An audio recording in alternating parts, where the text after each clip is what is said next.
thanks for joining us on Nigeria Decides. Nigeria's quest for good governance will become a reality when transparency and accountability becomes the watchwords of all public officers. How do we keep them accountable is the big question for this evening. And joining us is Shakir Akorede. He's a communications associate from Budget. And we also have Fagbenro-Byron. He is the presidential candidate with the KOWA party. Good evening, gentlemen, and thanks for joining us. Good evening. Thanks for having us. All right. Good evening. So the big question is accountability. Yeah. I think the average person would want to know, what do we look at as accountability in this part of the world? What is accountability? Does it mean the same thing across boards, or does it mean different things in Nigeria? You know, a one-time presidential aide of President Goodluck Jonathan did say that Nigeria has its own way of doing things. Does it also apply to this? I'll start with you, Mr. Fagbenro. Thank you very much. I think accountability is what it is, the ability to explain your actions to those who have given you responsibility. It's the ability and the willingness to be able to respond to questions in how you have managed both human and material resources. It's also an attitude, and you start understanding when people are ready to be accountable, or whether they understand accountability in their disposition and attitude to being responsive. Government is about a social contract between the people and the government. And that social contract presupposes that, you know, the manner in which I will operate will be transparent enough for you. Because how do you enter a contract with someone that you don't understand how he's going to perform or behave? So accountability opens you to measurability. It opens you to interrogation. It gives those who are stakeholders and who are responsible for your being in position the opportunity to be clear as to the manner and the way you have conducted yourself. Okay, let's also get your thoughts on this issue of accountability, Shakir. Foremost, I think accountability is a global order. Okay. So we should start knowing that there is nothing like, oh, this is how it's done in Nigeria. Perhaps we have a different way of doing our own things. In as much we're talking about governance and democracy, so the code of conduct is same. So to this extent, I'd only say accountability is all about governance ethics. So you have to be accountable, you have to be answerable and responsible. And then you mentioned that there's a global standard when it comes to accountability. Yeah. We're in Nigeria, and I want to also talk about Africa, you know, because Nigeria gives us a reflection of what Africa is. Definitely. So in Nigeria, do we conform to global standard when it comes to accountability? Or anything else? That's a huge question, but to say in the simplest manner, Nigeria is not accountable in terms of governance. So we're not a global model? No, we are not. Oh, that's too far. According to the Transparency International, Nigeria is ranked at 142 or so on the list of 138, fine, 138 out of 180 countries. So we only have some 32 countries behind us. I think it's actually 148 out of 180. 148, yes, thank you. 148 out of 180. So it tells you very clearly that how things are done in terms of manners and issues of governance is shrouded in secrecy.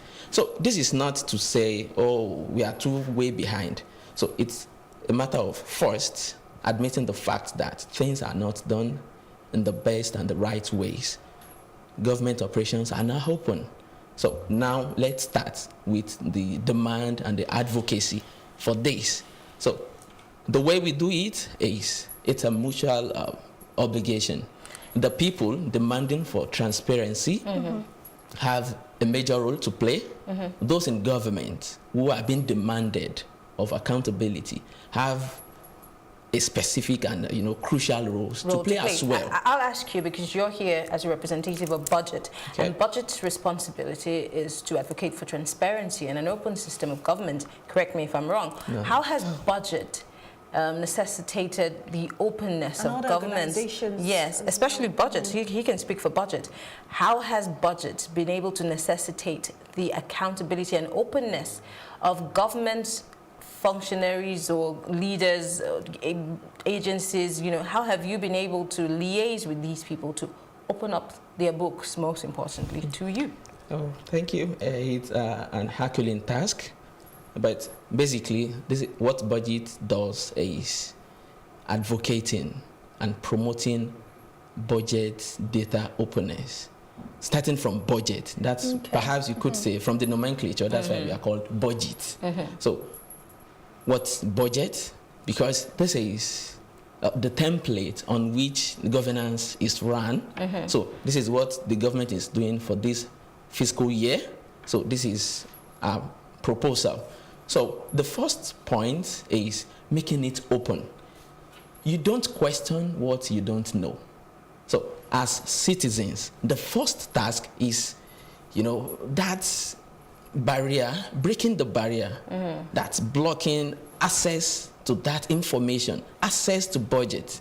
So first, when the people are quite aware of, this is what the government has planned to do for this year, when you know that, that's the first step, then you can ask questions. That takes us to demanding accountability. I'll tell you what, I have heard of several budgets from different states. In fact, I tell you one that was the most ridiculous. Cross River State is a civil service state.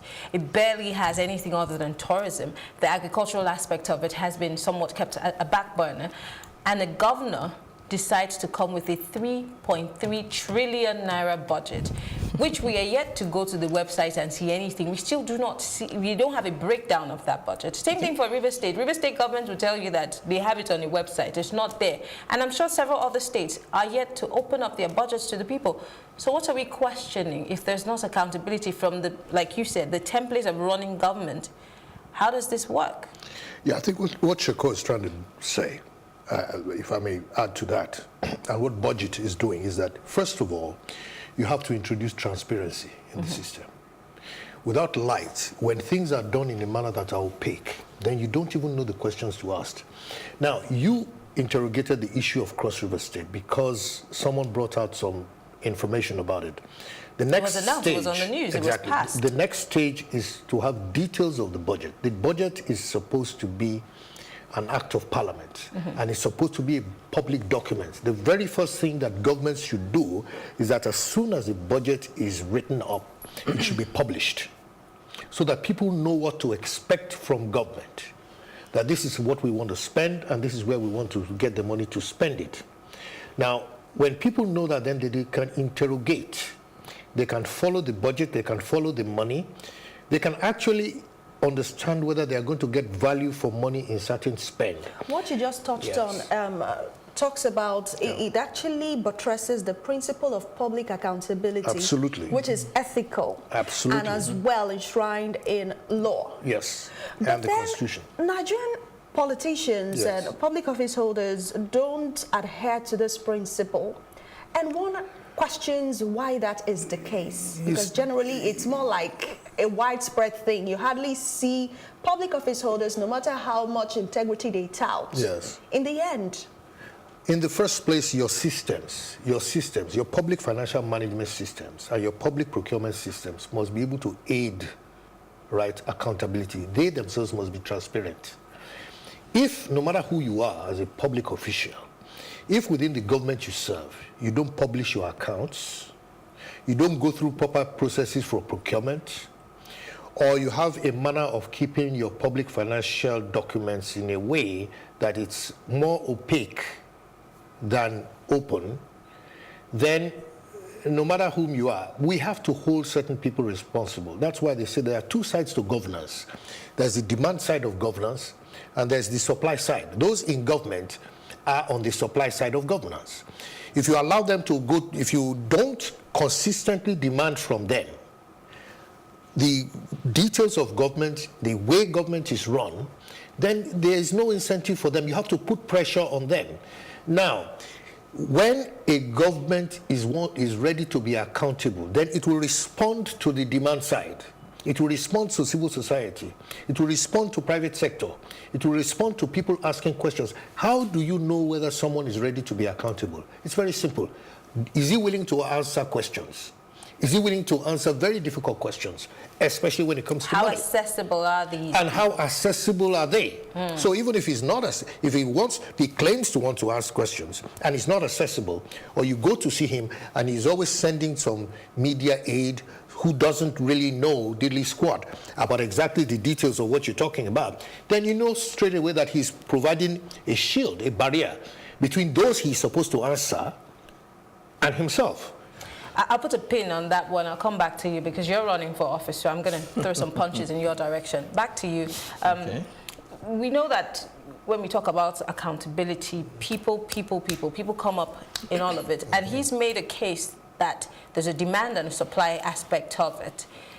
But then again, if there is no transparency from the suppliers, could it also be predicated on the fact that the people who are supposed to be demanding are not necessarily demanding, and they're aiding and abating the suppliers to not necessarily be accessible?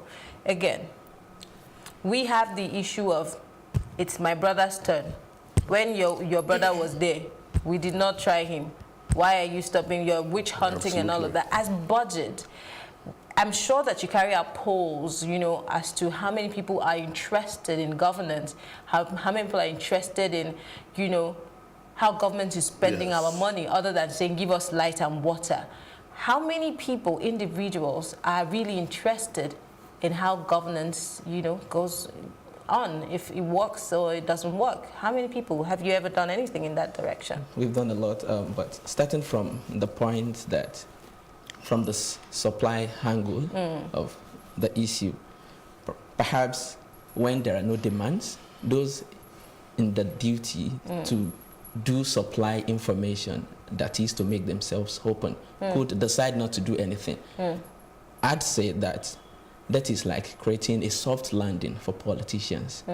We are Nigerians, and let me just agree with an insinuation that we have a specific way, a very unique way of doing our own things. So let's say, for instance, that people in government would always love things to go their way. So they don't expect you to demand, and them in that regard, we do not say, oh, the moment people are not demanding, then you can do anything you feel like doing. No. So I was trying in the first place to take you through the process. So, and I mentioned issue of information availability. So when there is information, people can get to ask the right questions. So, and that is where our work starts. So either you want it or not, provided the law says you should make those information available, we demand those information. We'll put you on your toes, ensuring that you make those information available. How is it easy to get those information? Because we have the FOI at some times. You know, the FOI does nothing. Oh, it does a lot. No. You know, this is fair where we operate. Let me tell you, when you say, okay, perhaps some governments do present and they come with a lot of frivolous items in the budget, things that do not benefit the people in any way. It's part of our job, and of course, part of what every citizen should do. So when you lay your hand on the budget, so the first thing, now you have the information, then the next is to begin to criticize, to begin to analyze. You go through the budget line by line as a citizen, as a people, not only professionals. So now we say, oh, Mr. Governor, or Mr. Senator, Mr. Honorable, this is quite ridiculous. Oh, you want to do this XYZ project. Unfortunately, in most cases, perhaps that project doesn't exist in any way. It's just so a see padding it of sorts. occurring and reoccurring every year. So in the fiscal documents. So, but the moment you have that document, you have access to it. So now the main job begins. So you start to analyze. So at budget, we come up every year with analysis, submitting our opinion, our view to the National Assembly, this and this from this ministry to this ministry, MDAs. I'm sorry to be rude, but you still haven't answered my question. Okay. How many Nigerians is the average Nigerian interested in the workings of government whatsoever? Okay. In this sense, Nigerians are divided into two: those online and those offline. Okay. We engage those online, millions of them. Okay. Engagement. You go on Twitter, you go on Facebook, and others. We engage them, and very interestingly, the millions, perhaps even the majority, who are there right there in the rural communities, who have no access to social media, or who does, they don't even care. So we have offline one-on-one measure of medium of meeting these people. You are very familiar with Tracker. So Tracker is a project monitoring scheme.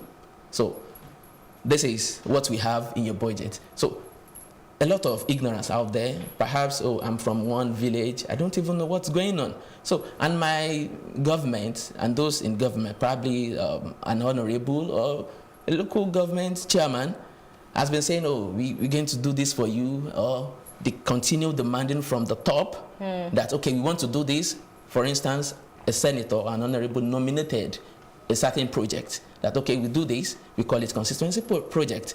But the people are not even informed that something of that exists. So in most cases, you see those budgeted projects unexecuted because the people don't even know. So we take it up as a responsibility of meeting with these people at the grassroots, educating them, giving them the information. As at last week, someone, an official from budget, from Tracker actually, was in Kogi sensitizing the people. See, for this year, these are the projects covering your community. So you should expect these projects done. So the politicians will not do that. Okay. When Nigerians fail to ask questions, on how many occasions at an average do things go wrong? Because now we are pushing the bulk on the people. They have to ask questions, they have to check what has been said, or what they promised to do and what they have appropriated monies for. Okay. So if the people don't ask questions, does that mean their monies just go missing, just like that? We cannot say that entirely, that money just, disappears. Why I ask the question is, if the people are not asking questions, don't we have institutional frameworks as well to check that what people said they want to use these monies for are actually being done?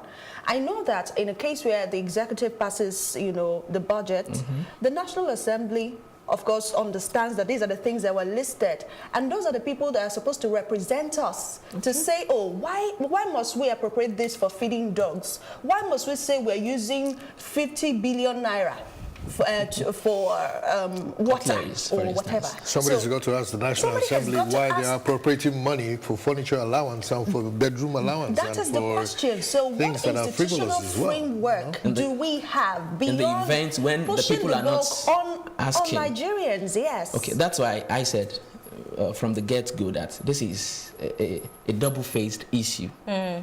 Those in leadership and those in the other side. So we both share the blame? No, not the blame for now. We both share the responsibility.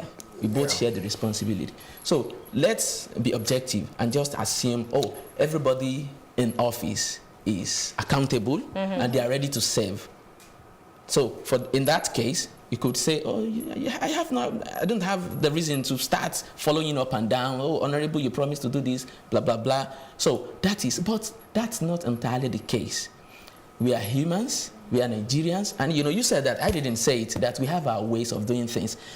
Based on this fact that we have our ways of doing things, so that is why, it becomes incumbent. Okay. Can we get a bit, look, we're in a country with a 70% illiteracy level, with 86% poverty. Now, how do you expect people who are, a country with 70% illiteracy to provide the kind of demand for the kind of transparency you are looking for? Everybody's looking for. Why do we have a national orientation agency? Yes, but the national orientation agency is an instrument of government. What should happen is that people, that's why, for example, in my party, we're saying that there has to start with a zero tolerance for illiteracy. We have 13.5 million children out of school right now. That means 13.5 million children cannot understand the national anthem, cannot read the national pledge. Now, those who don't understand the national anthem, cannot read the national pledge, do not know that other people have rights, do not know that they themselves have rights. You expect them to interrogate how their finances are being spent. You cannot have that. Secondly, you have people who are deliberately poor. And when I mean deliberately poor, I think the system is contrived to ensure that poor people... Nigeria is now the capital of poverty in the world. When people are looking for daily bread and butter, they don't have time to interrogate the budget. No. They wait on the person who steals the money to come and drop a few coins.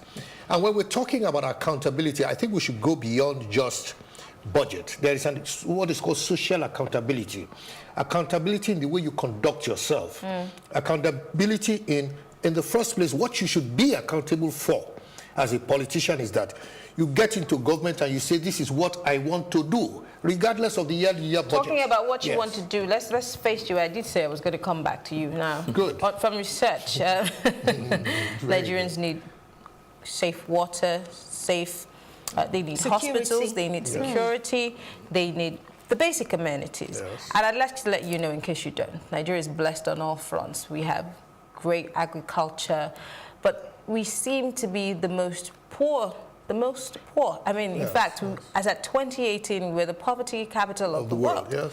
Now, with all of these things that we're blessed with, how come it's difficult for us to get good governance? And we still have leaders every 4 years who come in and say, oh, I'm going to do this, I'm going to do that. Good. And we end up back where we started. What are you going to change? You're running for president. Yes, you have to know the history of why Nigeria became what it is. Nations do not develop because they are not inclusive. The reason why we say we cannot hold people to account is because 70%, because of their illiteracy, are not included in the governance mix sufficient for them to play any active part in demanding accountability. But those same people you're saying are illiterate are the ones who participate most in grassroots politics. That's, I don't think it's a good enough excuse. No. You to participate in grassroots politics is one thing. To demand for accountability from those who put you in grassroots. So why are you trying to get someone in office if you don't think that person's going to do the job? You're asking the wrong question. You're asking it another way around. We are saying somebody is ignorant. If he's ignorant, he's going to do the wrong things, and he's going to do the wrong things for the wrong reasons. That's what we're saying. So if someone is ignorant and is unschooled, all he knows is that the man who gives him 5,000 naira is the one who is going to vote for, regardless of what he promises or what he says. So how do you, would you change the narrative? The point is that is what we are saying, yes. that education is a matter of national security. You have to first include. Nations don't develop because they are not inclusive. Go to every nation that has developed. It is because as the spirit of inclusion reduced in Nigeria, so did our poverty reduce. As our governments became more exclusive, the exclusive preserve of certain people, and refused to be accountable, that's why they call it the vicious cycle of poverty. You create poor people who cannot demand good governance, and so that they reinforce bad people to create more poverty. So it's a vicious cycle. Okay. The only way to break President Buhari he ran on the platform of zero tolerance for corruption. He was going to block all the loopholes and change everything. Yes. What is you're talking about, inclusion, ensuring education, that and all of that. How do you intend to? Because now the problem is he's one man. And he cannot function or get all of that to fruition if he's the only person who has integrity, end quote. Now you are saying this is what your government stands for. How do you hope to get all of this done? Who are the people you want to work with to get this particular aspect of your campaign? It's part of the whole thing. You see, there's some things that this particular government tends to fail in. They failed in terms of coordination. They failed in terms of having a sense of urgency. They failed in terms of leadership capacity. You see, a lot of things has to do with leadership. What leadership does is that it ensures that whatever you do is coordinated and coherent. It also makes sure, leadership makes sure that whatever you do is measurable. right? What cannot be measured cannot be managed. And this is where this government fails. Now, I am different in the sense that obviously we're two different people. Our capabilities, what we respond to, our levels of education, our levels of exposure is different. And so he has a different, and then he has a different party. Their motivation for getting in government. How do you intend to get this done? How do we intend to? How do you intend to get all of this done? What do you mean by all of it? The corruption thing or the education thing? All at once? Which one of it? You've called 3 points in your agenda. Where do you start Coordination. and where you working in the first place, it took this government 6 months to put in a cabinet. That's a major failure because a lot of things can go wrong in 6 months. That's why I say we don't have the sense of urgency. You need to have a sense of urgency. Then you need to understand the issues. That's what you call capability. You have to understand how governance runs. You have to understand how to put round pegs in round holes. Then you have to understand that there is a multiplicity of stakeholders that have to be coordinated in order to deliver. Okay. And then you also have to understand that you have to communicate with the people. And this is where, you see, accountability works not only for the government, but for the governed. By holding myself accountable, I am likely to do better. I'm likely to perform better. But before I am accountable, I must even have a listening ear. I must have a feedback mechanism. I have to take criticisms for what they are and evaluate them and respond to them. So the three go together: capability, accountability, and responsiveness. You have to have the capability to be able to do what you ought to do. You have to be accountable enough to listen and get feedback. And then you have to be able to respond to the feedback you get. Okay. And this is what is absent. Let's get to your final words, Shakir. Now we're talking about the elections around the corner. What should political office holders and even those who will come to power by February 16, March 2nd do to enthrone and to promote accountability in public office in Nigeria? Well, the first thing is to be open yourself as a government or as a government official, and to not muzzle those voices demanding for transparency in any way. Sometimes a politician might not know, oh, the way I run things is shrouded in secrecy, or, it is a kind of opaque. They may not be aware. Sometimes, yes, sometimes. It's good to give people the benefit of doubt. So sometimes, perhaps, from what he said, the people of my constituency, less educated, and I'm not being held responsible enough. So you think, to that extent, the bar is low. So you think, oh, I'm doing fine. I'm good with my people. I'm doing fine. So now, the importance of the national demand is to even jack you up, you yourself. And from you get to know, oh, my people deserve more. So, even when he doesn't realize it or she doesn't realize what will happen? And we put pressure and it's still not happening. Shouldn't the law come in then? Yes, there is the law, and I think it's happening. I'm not a negative person, so I think so far so good. Nigeria is changing. Okay. For instance, you can see now, electorates are making strong demands. So the election is not about, okay, we're just going to vote. People are making it issue-based. Okay.